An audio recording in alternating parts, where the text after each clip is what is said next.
కార్యాలు చేస్తారు. ఎందుకు నా లైఫ్లో అద్భుతం జరగట్లేదు, ఎందుకు నా జీవితంలో ఆశ్చర్యకార్యం జరగట్లేదు, ఎందరో సాక్ష్యార్థంగా నిలబడుతున్నారు కదా, నేనెందుకు సాక్షిగా నిలబడలేకపోతున్నాను అని ఆలోచిస్తున్నావా?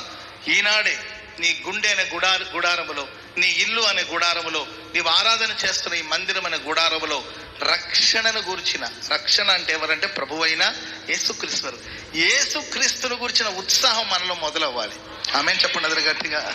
హల్లెలూయా. ఎవరిని బట్టి సంతోషం? జీవము కలిగిన దేవుని బట్టి మన హృదయం కేకలు వేయాలి.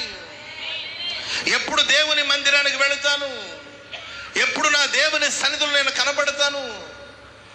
రక్షణ పొందిన వాని జీవితంలో ఆ రక్షణను గురించిన ఉత్సాహ సునాదాలు ఉంటుంది. అందుకే మీరు చూడండి, రక్షకుడైన క్రీస్తు ప్రభులు వారు జగ్గ ఇంట్లో అడుగు పెట్టారు. ఆ ఇంట్లో రక్షణ ఆనందం మొదలైంది. భౌతికమైన ఆనందం అంతా పోగొట్టుకున్నాడు, ఆయన తీసివేశాడు.